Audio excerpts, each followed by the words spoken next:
Nosso grupo ficou responsável por expor e conceituar quais são os crimes de competência material do Tribunal Penal Internacional. Como já foi estudado anteriormente, o Tribunal Penal Internacional foi estabelecido pelo Estatuto de Roma como um tribunal penal de caráter permanente, tendo a competência material para julgar os crimes de guerra, genocídio, bem como os crimes contra a humanidade e os crimes de agressão. Em relação à sua competência temporal, é válido destacar que o Tribunal Penal Internacional não adere à retroatividade, ou seja, é irretroativo.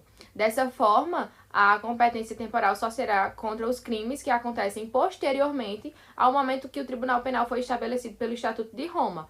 Dessa forma, os países que aderirem e acolherem o Estatuto de Roma, de alguma forma, só terão seus crimes julgados após o momento que eles adotam esse Tribunal Penal. 2. Promulgou o Estatuto de Roma do Tribunal Penal Internacional. Esse estatuto, ele previa e atribuía a competência do TPI para julgar os crimes contra a humanidade, que foi definido em seu artigo 7º como sendo qualquer dos atos que a gente vai elencar aqui abaixo, quando cometido num quadro de um ataque, né? No caso, entenda-se aqui nesse sentido como uma guerra contra qualquer população civil. Então, se for cometido o homicídio, o extermínio, a escravidão, a deportação ou transferência forçada de uma população, a prisão ou outra forma de privação de liberdade, né? A tortura, a agressão sexual, em todas as questões de escravatura sexual, prostituição forçada, gravidez forçada, a perseguição de um grupo ou de uma coletividade também que possa se identificar por motivos políticos, raciais, nacionais, étnicos, também o desaparecimento forçado de pessoas, o crime do apartheid, né, que está definido lá na linha H. Então, todos esses crimes, eles têm uma definição superveniente que vem nas alíneas seguintes, no inciso 2º desse artigo 7º, que é definido e bem explicado. Então, podemos falar aqui do crime do apartheid, e olhando o texto da lei, a gente pode, no caso do decreto, a gente pode falar que, por apartheid, entende-se qualquer ato desumano análogo aos referidos no parágrafo 1º, praticado no contexto de um regime institucionalizado de opressão e domínio sistemático de um grupo racial sobre um ou mais grupos nacionais e com a intenção de manter esse regime. Um grande exemplo do apartheid foi o que foi praticado na África do Sul, né? E esse artigo, ele é muito importante porque talvez o mais importante dos crimes, o mais grave dos crimes, sejam os crimes contra a humanidade. Quando falamos de crimes de guerra, estamos falando de um contexto bem específico. É quando 2 ou mais países estrangeiros entram em conflito armado e tem um alcance internacional. Logo, diante de um rol que o Estatuto de Roma estabelece, algumas condutas e crimes serão consideradas essencialmente crimes de guerra.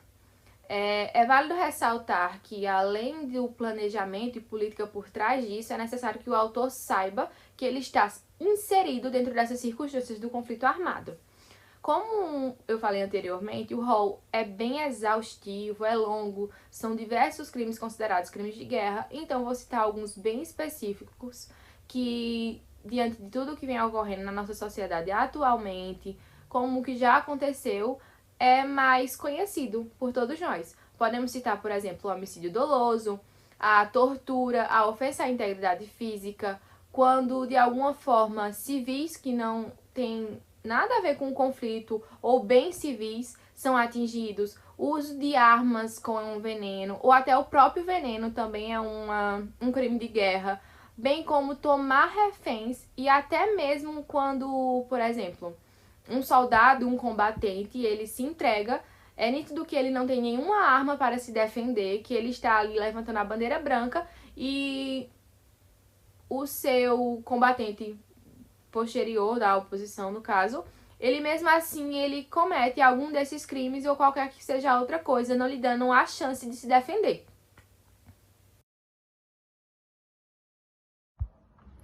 Agora, falando um pouco sobre o crime de genocídio, o artigo 6º do Estatuto de Roma define as condutas que configuram o crime de genocídio, replicando a Convenção sobre Prevenção e Repressão do Crime de Genocídio de 1948.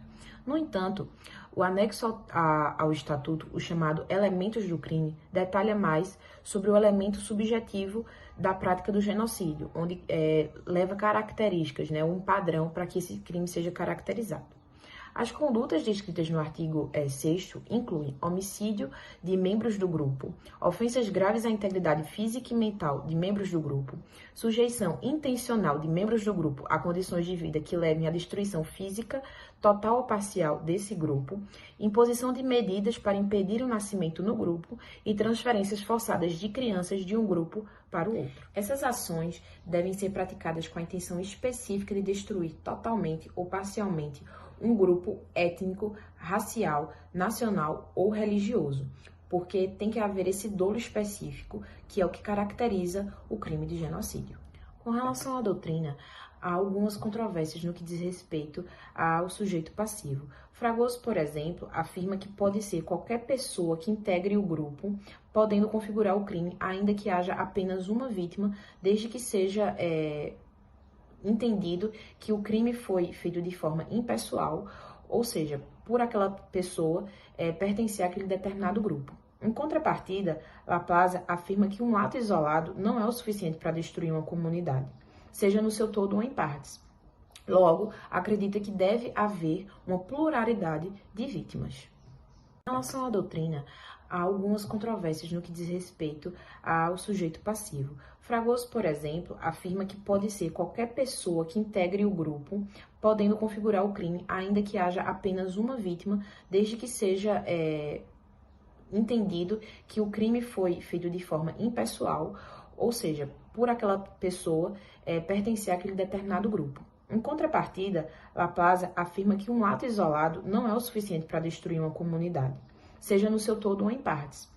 Logo, acredita que deve haver uma pluralidade de vítimas. Pois bem, os crimes de agressão, por sua vez, eles devem ser entendidos como uma organização regida por um político de fato, militar ou civil, que ponham em risco, ou seja, as atitudes desses políticos ou militares que põem em risco a soberania ou a integridade territorial do outro Estado participante, contrariando assim os princípios da Carta da ONU. Mas vale salientar que os crimes de agressão eles só foram incluídos para serem julgados no TPI a partir da Conferência de Kampala, em 2010, quando os membros do TPI eles começaram a discutir sobre tal crime. Vale salientar que demorou 9 anos, ou seja, apenas em 2019, que foi promulgado realmente, de fato, os crimes de agressão, ainda com uma vacatio legis de 1 ano. Ou seja, mesmo que os países, políticos ou militares cometessem tal crime de agressão, a vacatio legis de 1 ano não permitiriam que eles fossem julgados a partir de 2019. Vou salientar aqui alguns dos exemplos de crime de agressão, que são a invasão ou ataque territorial a um Estado, de fato, bombardeio territorial a um Estado, o bloqueio de portos ou aeroportos nos litorais, a utilização de forças armadas de um Estado que se encontra no território do outro, e a ação de um Estado que vise o enfraquecimento não só político, como também militar do Estado-membro. Pessoal, eu sou Lucas Marcali e vou falar sobre os principais julgamentos do Tribunal Penal Internacional. O TPI ele funciona desde o ano 2002, ou seja, há pouco mais de 20 anos, e durante esse período a Corte já proferiu 10 condenações e já absolveu outras 4 pessoas. Já houve também a expedição de 35 mandados de prisão pela Corte e 17 indivíduos já ficaram recolhidos no Centro de Detenção de Raia. Em relação às principais condenações, pode-se destacar inicialmente a primeira delas, que foi no ano 2012, que foi a de Thomas Lubanga. Thomas ele foi condenado à pena de 14 anos pelo fato de recrutar adolescentes menores de 15 anos para participarem de conflitos armados contra a República Democrática do Congo. Tem também a condenação de Germain Katanga.